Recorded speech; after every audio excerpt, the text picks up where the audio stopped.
Buenos días a todos. Buen domingo. Hoy es un día muy importante para nosotros aquí en St. Paul porque hoy empezamos nuestra nueva iniciativa llamada Rerouting. ¿Qué es Rerouting? ¿Por qué Rerouting? ¿Qué significa Rerouting? Rerouting es una forma para que podamos conocer a Jesús y más que conocer, amar a Jesús, seguir a Jesús, abandonarnos a Jesús, ¿sí? El motivo, okay, anybody lost? She got it. We got a couple. Did I say everything right? Good. No, like you should see the looks on your faces, because it's and not to be rude, but it's actually not much different than they are many Sundays. It's like, what is he doing up there? And is he almost done? And again, no offense at all. But again, it's the look of us looking up here like, yeah, they're reading something, and he just says something about the land of Zebulun and Naphtali, whatever that is, and now he's going to go do some other things, and I hope we're almost done. It's like, what's going on? We get it. Like, we understand the words. We understand the language. We get it. But we don't get it. Like, what is this? What's going on? So I want to invite you, as you walked into Mass today, maybe you didn't grab one, but maybe you did. You got a sweet little piece of paper. This is my gift to you. On one side, you're going to see the outline, more or less, of the homily that I'm about to give. I know that sometimes it seems like I'm making this stuff up as I go along, but actually I do have a plan some days. There is a plan today. On the other side, though, you're going to see a page that says Notes. This is a place where if you brought a pen or a pencil, you are sure free to scribble down anything you see. This is not a test. You do not have to turn this in. I'm not going to check it. But today there's a question written on there which I want to start with. And so I just want to kind of give you a few seconds to ponder that question. This is just for you. I'm not going to ask you. The question is, why did I come today? And what expectations do I bring with me to Mass? Why did I come today? And what are the expectations that I bring with me to Mass? Maybe the honest answer is, well, I don't know why I came. And what's your expectation? I don't know. I get to receive communion, and hopefully we're out of here in less than 58 minutes. Maybe the answer is, it's Sunday, Father. I don't know if you're Catholic or not, but you got to go to Mass on Sunday. If you asked me that question when I was growing up, I would have said this.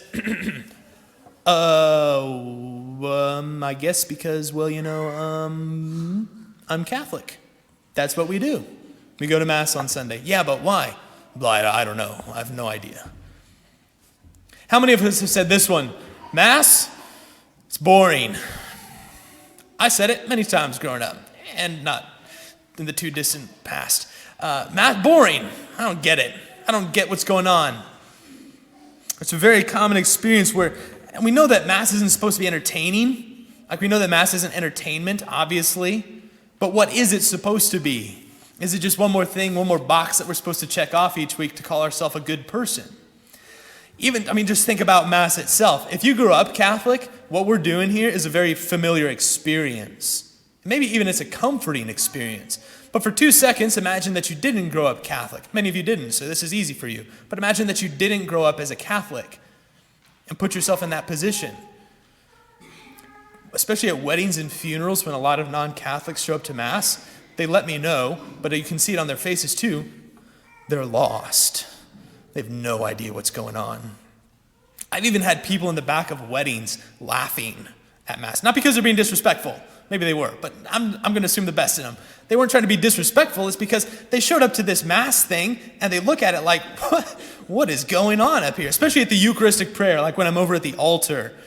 It's just a very foreign experience, and it's ritualistic. It seems archaic. It seems pretty comical. I don't know if you notice how I'm dressed. It's pretty comical if you don't know what's going on. And they just kind of laugh at it like, what's going on up there? Even if you grew up Catholic, you come to Mass and you're like, I just don't really get why we do what we do. And so many people just leave it. It's very easy to feel lost at Mass. I'm not oblivious to that. I'm not oblivious to that at all. But we don't just get lost in here, do we? Nope. We get lost out there as well. Isn't it true for most of us, we've woken up at some point and asked ourselves questions like, is this it? Is this really all there is? What's this all about? Where am I? Where am I going? How do I get there? Right. Where can I find real and lasting happiness? Not just fleeting moments of pleasure, fun times. Why is there so much evil in the world? Why is there so much suffering? Why did this happen to me? Why did this happen to my family member? What happens when I die? What's my purpose? What's my destiny? Who can I trust? These are the important questions of life. These are the most important questions of life, and yet how many of us have taken the time to really dig into those kinds of questions? Sometimes I think of life like an iceberg. We know what icebergs are, I hope. For those of you that know, an iceberg, you can see only about 10% of it above the water. 90% of an iceberg is hidden below the surface of the water. We know this, of course, from the very famous incident of the Titanic, where all of a sudden they see this on the horizon and they're like, yeah, that's not great, but we'll be okay. And yet it had life and death consequences. It's the same thing in our life, where the 10% that gets our attention, we see it and we're just like, all right, got to take care of that. I'll handle that. I'll deal with that. And yet there's another 90% hidden below the surface that often goes unaddressed. And that's a pretty big chunk of our life. And these are the questions, those biggest questions of our life that can so easily just kind of drop out of our level of concern. These are the most important questions. And so it's because of these questions, because of these experiences that we have at Mass, but even out there, just in our day-to-day life, these are the reasons why we've put together this experience that we're calling Rerouting.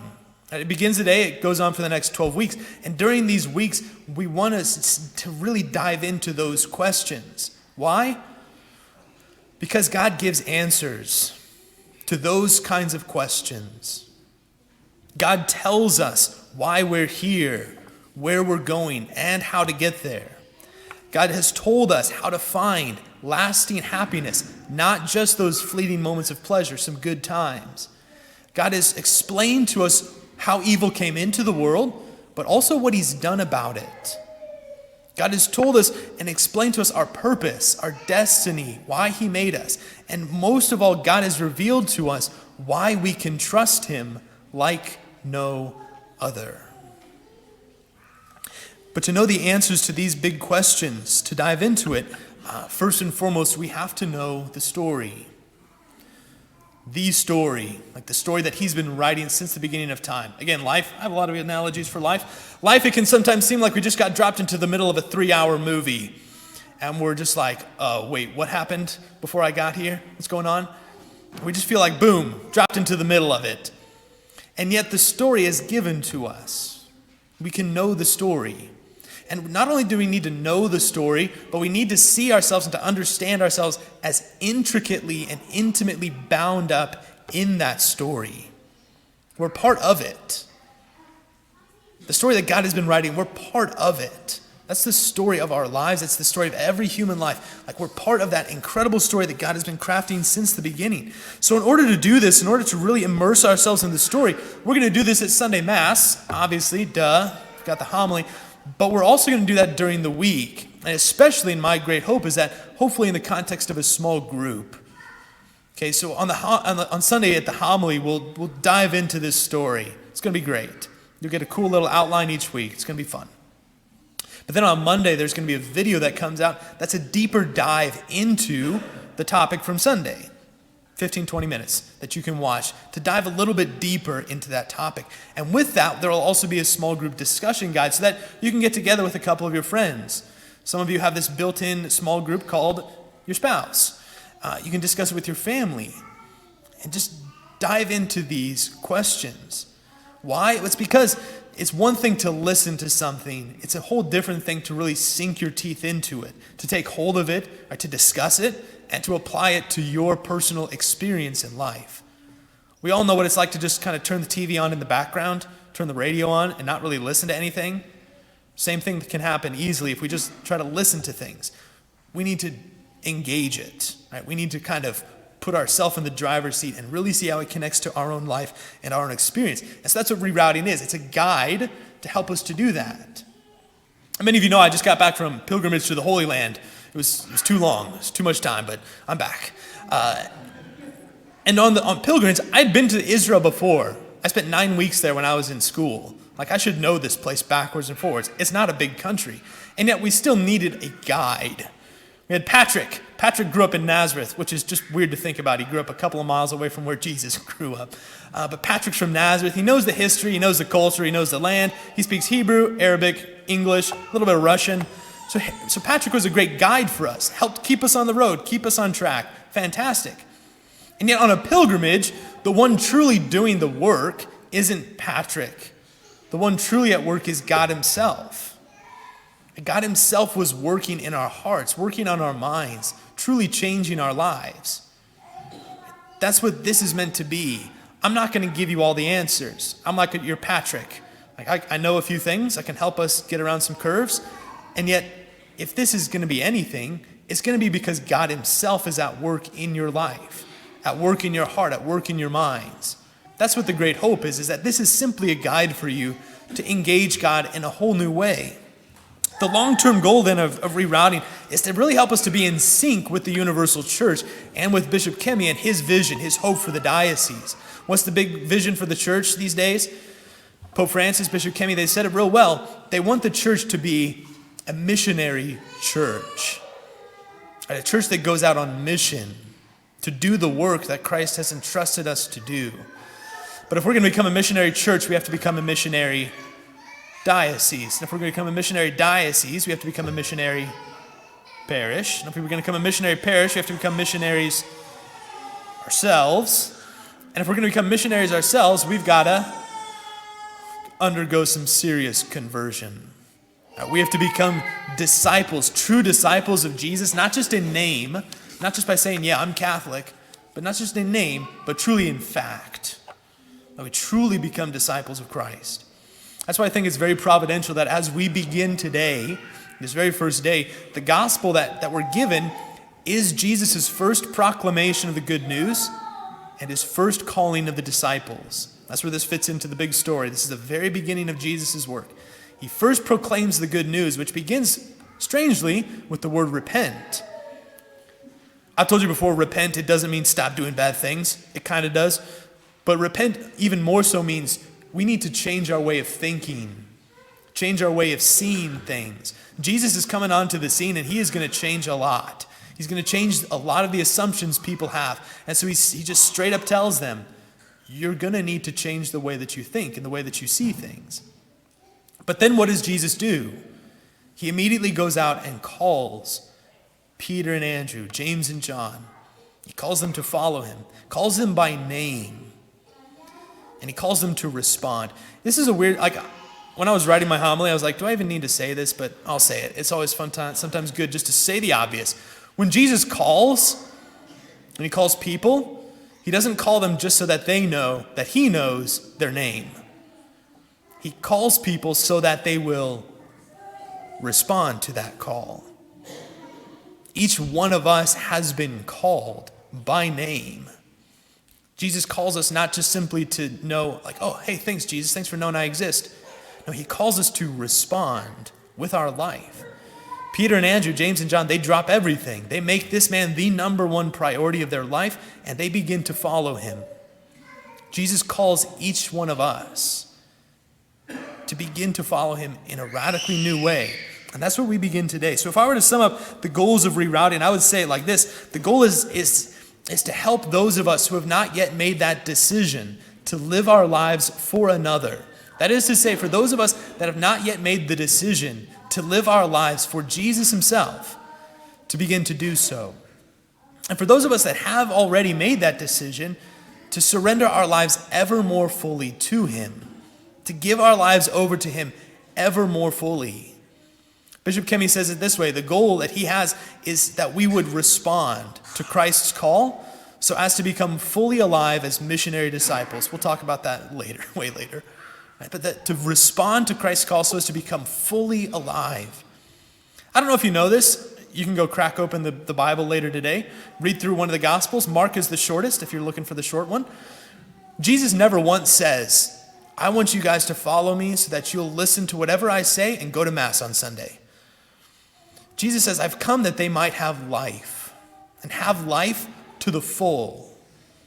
Jesus wants to give us, even now, not just when we're dead or something, Jesus wants to give us the fullness of life. That's what our first reading was getting at. On those who have dwelt in a land of gloom, light has shone. You have brought them abundant joy and great rejoicing. This is what Jesus brings. Light into the darkness, abundant joy, great rejoicing, the fullness of life. That's why he comes. That's what he wants for each and every single one of us. And yet we have to follow. We have, just like James and John, Peter and Andrew, we have to follow. We have to come to know him so that we can love him. So I'll close with this image. I don't know if you've ever seen the movie Hacksaw Ridge. It's a great movie. Also, you're going to notice this. I rarely give out books as homework because I'm not dumb. Like, I know you aren't all going to go buy some books and read them, but I know you might watch a movie. Hacksaw Ridge, a great film. It's about a soldier in World War II by the name of Desmond Doss. He enlists in the army, but because of his religious convictions, he refuses to touch a gun. Refuses. And because of this, he's thought to be a coward. He's not a coward. Like, he signed up and enlisted because he wanted to be a combat medic on the front lines. But again, because of his religious convictions, his commanding officer, the other soldiers, they think, this guy's just a sissy, just a coward. But he is no coward. Later in the movie and in life, at the Battle of Okinawa, they're going into battle and they just come under intense fire. And so the entire company pulls back. They retreat and leave the wounded on the battlefield. And in the course of the night, Desmond Doss goes out and rescues 75 men left wounded on the battlefield. And every time at night he's about to go out for another one, he just prays, Lord, please, just one more. Just one more, Lord, please. And then he goes out and rescues another one. And after he's rescued all of these men, he goes back to the company, and the soldiers are there welcoming him back. And his commanding officer goes to him, pretty, embarrassed and ashamed at this point, apologetic for the way that he had treated him. But he goes up to Desmond and he says, all I saw was a skinny kid. I didn't know who you were. I think if we're honest, a lot of us can and could say the same thing about Jesus. Lord, I don't know who you are. I don't know what you've done for me. So I want to invite you along on these next several weeks as we journey towards that goal, to come to know the Lord so that we can follow him. Jesus himself has the answers to those deepest questions that we're asking, that 90% that we sometimes avoid, oftentimes avoid. Jesus has those answers, and he's here, really. He calls us each by name to himself so that he can lead us in that path that he's laid out for us. Jesus himself is the answer we're searching for. He's that concrete answer to the real daily needs that each and every single one of us has within our heart.